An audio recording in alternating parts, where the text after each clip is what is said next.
Thank you so much for the introduction. So again, I'm Anna. I'm the new Broadleaf agronomist, and I'm going to talk about a little bit about the variety trials. And something I want to say before I start is probably you know most of these concepts more if you choose your varieties every year. So it's just good to refresh some of these ideas and concepts. So I'm going to get started. Um, we know that choosing the right variety of soybeans is key for the success for having a successful production. But something that we should mention before I really start on this topic is diversification. So it's really important to diversify your genetics when you're choosing your strategy this every season, because that way is the best way to diversify the risks. Saying that, uh, saying that before I start, I'm going to move forward with, okay, which are the key things that we think when we're choosing our varieties. And the first thing that it will come to your mind and to everybody is yield. We want to have the highest yield. We want to really have a good production. But actually, this yield is built by a lot of other characteristics and traits from that actually build this response and yield. So actually, I will fix the list a little bit more like this, having maturity group as the first thing that we have to focus when we're choosing our varieties. So talking a little bit about more about this, I'm going to show this map that you probably have seen it before, or some similar one. This was built by Wisconsin research lab. And what we can see here is that the maturity group changes a lot across the United States, having the shortest, the earliest ones in the north part. Um, which is the value? Why there is actually so much research and so much investment on trying to figure out, okay, which is the correct maturity group? The thing is, it's a really important decision. How much, my maturity group you choose to plant will decide how much vegetative growth do you have. It will decide when the different development stages are going to happen in your season. So when it's going to flower, when it's going to start setting pods. And also it will determine, and this is really important in our region, if the soybean life cycle is going to fit in our growing season. So saying this, there is this kind of pre-concept that says that longer maturity groups have higher yields, and this is kind of true, and or it's true in some certain situations. So comparing always in the same side. So in order to explain a little bit what's behind that sentence, I'm just going to go back to plant growth 101, and I'm going to say something that's really simple. That's in order for a plant to grow, it needs three things. It needs sun, that is actually radiation, the energy that comes from the sun. It will need water and nutrients. These are the three basic things that it will require. We were talking why these longer maturity groups will have more yield. Actually, the radiation, the energy from the sun is the one that takes the biggest importance.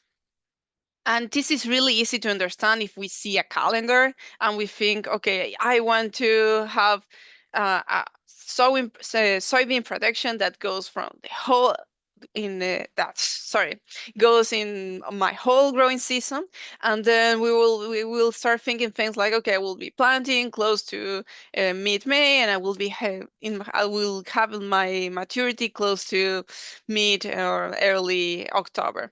And this will be having with the latest maturity group that fits our site, right? But if we go to an early maturity group, and we plant on the same day, what's going to happen is that our maturity is going to happen early, let's say mid-September. And what is key here is this gap here. So what we are seeing here is a gap of time. In all this time, the late maturity group, it had to keep growing, to keep accumulating radiation, and that radiation was not accumulated in the early maturity group. So it will have more time to grow, more energy to grow, more time to develop, more nodes, more branches, more places to set pods. So that's why the late maturity group will have in the same site more potential, if we say it. But at the same time, we have to consider that it will attain this potential only if we have these other components, if we have water to keep growing and if we have the nutrients that we need to keep growing.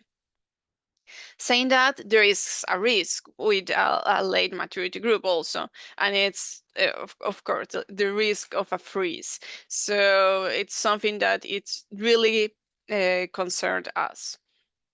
So saying that, if we're talking about North Dakota, we are going to have our first hard freeze around October 1st to October 10th. So that's something that we have to consider. And how this might affect our soybeans is actually going to depend on which growing stage we are.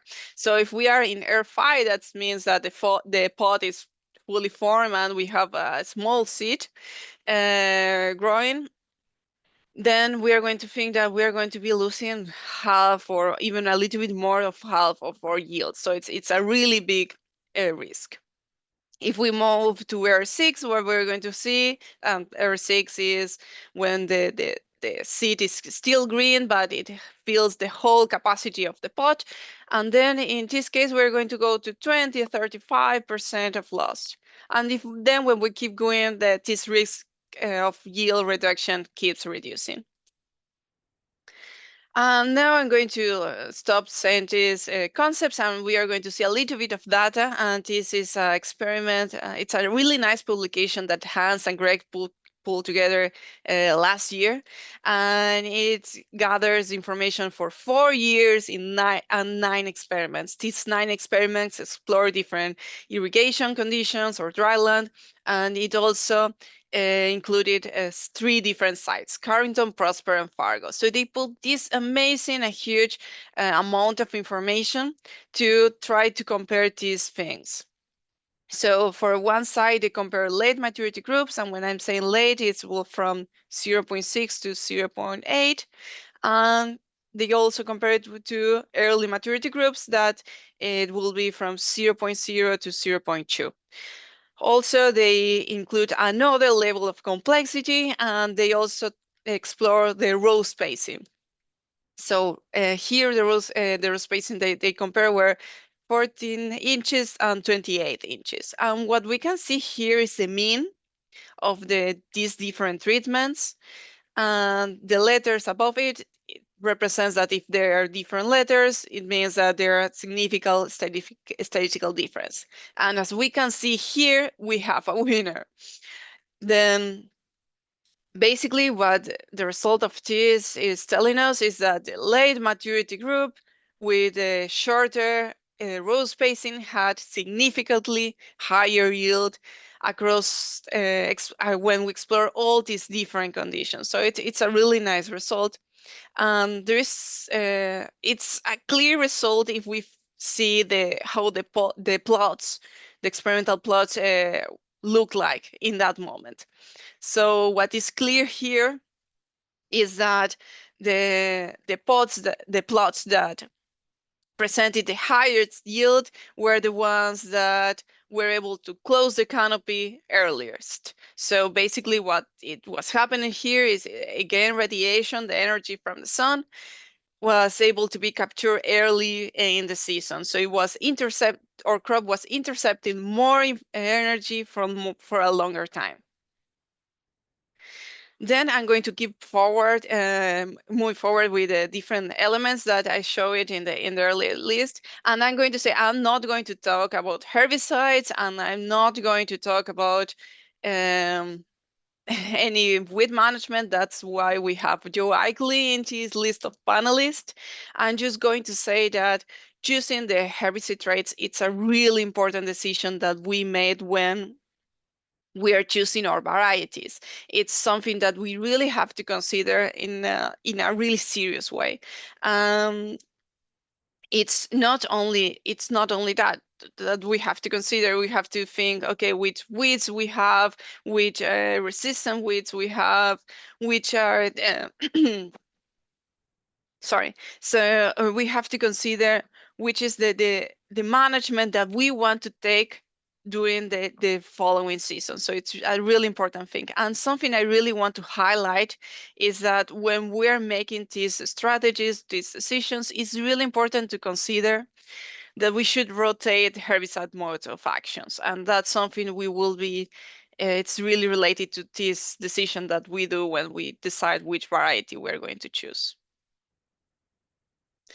Then the following thing in our list is the stress factors, and then for sure we have biotic and abiotic kind of stresses. So when we say biotic, we're referring to pests and diseases, and when we're talking about abiotic, it will be things that are not alive, things like drought, or in the case of North Dakota, IDC is one of the main issues.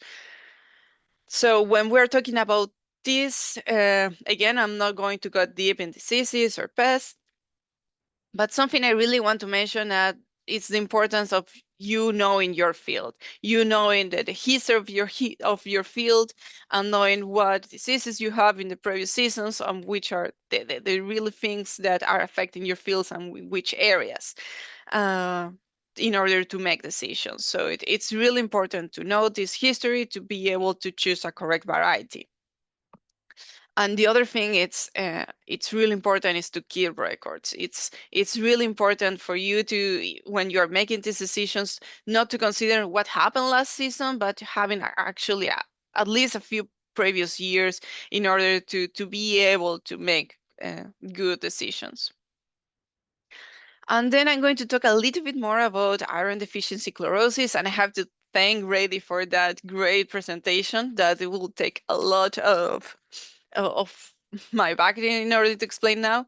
Um, uh, Basically, as Brady mentioned, iron deficiency chlorosis is really challenging. It's not like other kind of nutrient deficiencies where you can just go and I don't have nitrogen. I just apply nitrogen. I don't have potassium. I will just go and apply potassium. Because as Brady explained, it's not that we don't have iron in our soils. We have plenty. The thing is that it's not available for the plants to be uptaken. So that's a really challenging. So when we have that in our field, and it's not like we can choose another field to plant our soybeans, the really important thing and the first strategy that you have to deal with the IDC is choosing a variety. So it's really important. And something that's really interesting here, and it's a great work that NDSU does, is the testing of different varieties to test and score how tolerant they are to IDC. This is really important that it's done by a university, mostly because the protocol for scoring IDC is actually not really standardized. It's really variable. So for company to company, they do different testing. So it's not really good to compare the results that you see in one company and the results that are presented in another company. So having NDSU doing this, it's actually it has a great value. We're going to talk a little bit more about this protocol and how important NDSU doing this is, mostly because we have expert eye. We have experts that do this work, and I'm going to show you right now which is the value. So when we talk about scores, we know that in the case of ADC, it goes from 1 to 5. So 1 is a plant that is pretty much alive and it's healthy. And then when we talk about 5, we are talking about a plant that's pretty much dead. And basically what we are going to see here is that from differentiating 1 and 5, it's quite easy, but if we go to things that are in the middle, then it starts to get hard. So saying if it is a 2.5 or a 3, it's really hard. So having NDSU and experts doing this, it's really important. It's really valuable. And if you don't believe me, I think this picture tells more than what can I say. It is the same field planted on the same day. And then we have a tolerant IDC variety that's completely healthy and is growing well. And then next to it, we have a plant that's probably a 3. I mean, it's not the worst, it's not that, but you can see how stunted it is compared to the other one. So if you can choose now which plant you want to plant in your field, the one that's stunted or the one that's healthy, based on the NDSU variety trials. And always considering if you have IDC in your fields, right? Another trait that's really important, it's lodging.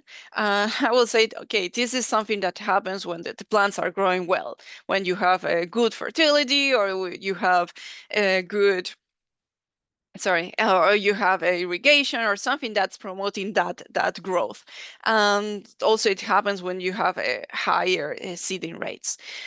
So if you have seen lodging in your field before, it's probably because you have these good conditions, which is good, but it also tells you that when you're choosing your variety, you should be considering, okay, I might have lodging problems this year again. So it's really important that you you choose the correct variety on this.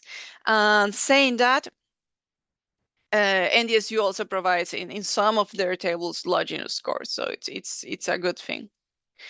And then finally, we get to talk about yield. So when we're talking about yield, there's two really different characteristics that we can be striving for. We can be striving for potential. That's okay, I want my soybeans to yield the most possible. And then we can also strive for stability. That's mean a stable soybean will be the one that if we change the field, if we change, if the year changes, the weather changes, the environment where we put our soybeans changes, the yield won't change very much. I'm going to show you now as an example. Okay, this is a field. We can differentiate different areas within our field that to say, okay, we know that this area used to yield more, and this area it's we have kind of a soil problem or something that is driving that we have less yield here usually. And then we can have like one soybean that actually does really well in the good section, but it does poorly in the bad section of our field. So if we go to a stable soybean, we are going to see that we are going to be losing yield in the parts that they are good of our field, but probably in the bad parts of our field, we are going to have kind of like a better yield. So we have a more stable yield across all the areas.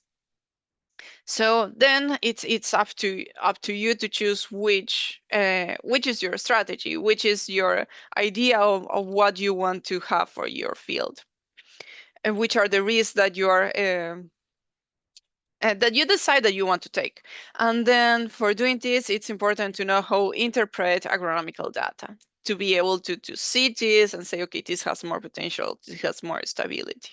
And I'm going to talk a little bit more about some of concepts that will help you to interpret data. And before that, I want to say how can we ensure that the data is reliable? From NDSU, we have to say that we are an unbiased organization, and we have field rates all across the state, which is really valuable.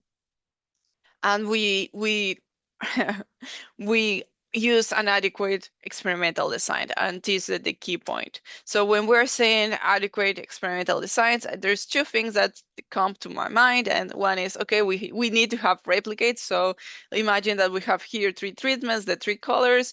We are going to have them at least 3 or 4 times in different positions. And then the other part that's really important is that these treatments are not only replicated, but they're randomized. So this is this is really important, because when we're thinking that the overall variability that we can have in one experiment, we have the variability that's due to the treatments, which is great. That's what we want to identify. But we also have variability, but that we don't want and we cannot avoid. We have variability, for example, in our field. We will have areas that will yield more, and we will have areas that we can yield that it will yield less. So through randomization, what we are doing is actually trying to be fair and try to it's a way to deal with this variability that we don't really want to acknowledge. So saying that, why we do all these complicated things, why we repeat and we randomize? It's basically because the solely comparing average difference can be misleading. And that's something that we are going to keep talking a little bit more now with an example. Imagine that we have two varieties here, and we can see that, okay, variety Z has almost 5 bullishes more than variety X, and we will assume that, okay, this says that this is better. But actually, if we see here the p-value, that's the probability that they are different, it's actually not really high. What's happening here? What's happening behind the scenes?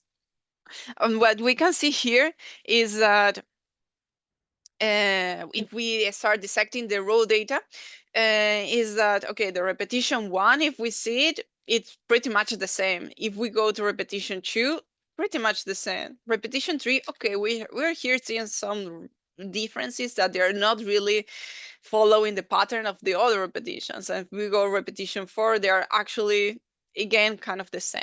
So this difference in yield that we're seeing here are actually driven only by repetition number 3. And these differences probably are due to some error in a measurement error, or maybe a really mark a field difference or environmental difference that's driving this, but it's not actually driven by the real differences that you can find in the varieties. So that's something that's really important.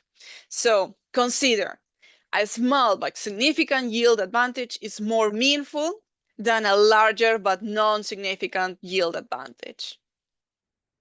And now I'm going to move really fast to a really short and simple example I did with the results of this year from the variety trial results that they will be published this week.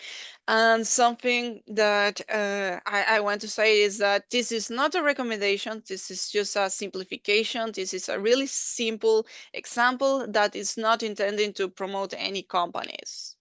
Um, for the sake of this example, what I'm going to say is that, okay, we have our field that is close to Pekin, Nelson County. That's why we are choosing this table from all the tables that we have in our variety trait results. And the other thing I'm going to say is that in this scenario, that's just an example, we have to choose one of the varieties of this list. It's just for the sake of the example, let's say. So I'm going to make this table a little bit bigger. And then what we are seeing here, it's the same table a little bit bigger. If we follow the rules that I've been explaining since the beginning, the first thing that we are going to be focusing on is in the maturity group. So let's say that I'm striving to have a longer maturity group, but not the longest, because I want to strive to have all to accumulate as much radiation as I can, so striving for more yield. So I'm going to say I'm going to go from a 0.2 to a 0.4. So just like that, I'm taking almost half of the information of this table out and say I'm not going to see all these lines. So if we go forward and we keep our list of decision, we're going to go to the herbicide trait. If we go to the herbicide trait, here again, we have to make a decision based on our weeds, based on which resistant weeds we have, based also in rotating this mode of actions of the herbicides.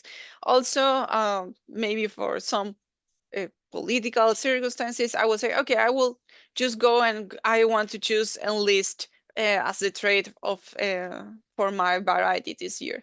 And now, just now, we are going to move to yield. This is how we should start looking at it. So we move to yield and we said, okay, how can I see if this is actually different, if these different varieties are different? So we are going to focus here in the bottom line. We have the LSD, that the least significant difference. And what we can see here is that this value is 5.1 bulges. So what does this mean is that this variety has to have at least a difference of 5.1 with the other one to be statistically different. So this one here is not different to this one here, and it's not different to this one here, it's not different to this one here. But this one here is different to this one here. We can remove. So here we have 4 varieties that have the maturity group that we want, that have the that has a higher yield, and it has the herbicide trait that we want. So other things that we have to consider, and they're provided also in the variety trials results, are the IDC score, if that's a problem in our field, and also the cyst nematode scoring is also provided in the NDSU. So just to close a little bit, I'm going to share some resources. So if you have your cell phone, pull it now and check these QR codes. Most of the information I've been sharing here, it was a part of fact sheets that they were prepared by the Science for Success. That's an extension group that focuses on soybeans. Also, if you want to calculate how long a maturity group takes, you can use a tool that's available in the North Dakota Agricultural Weather Network.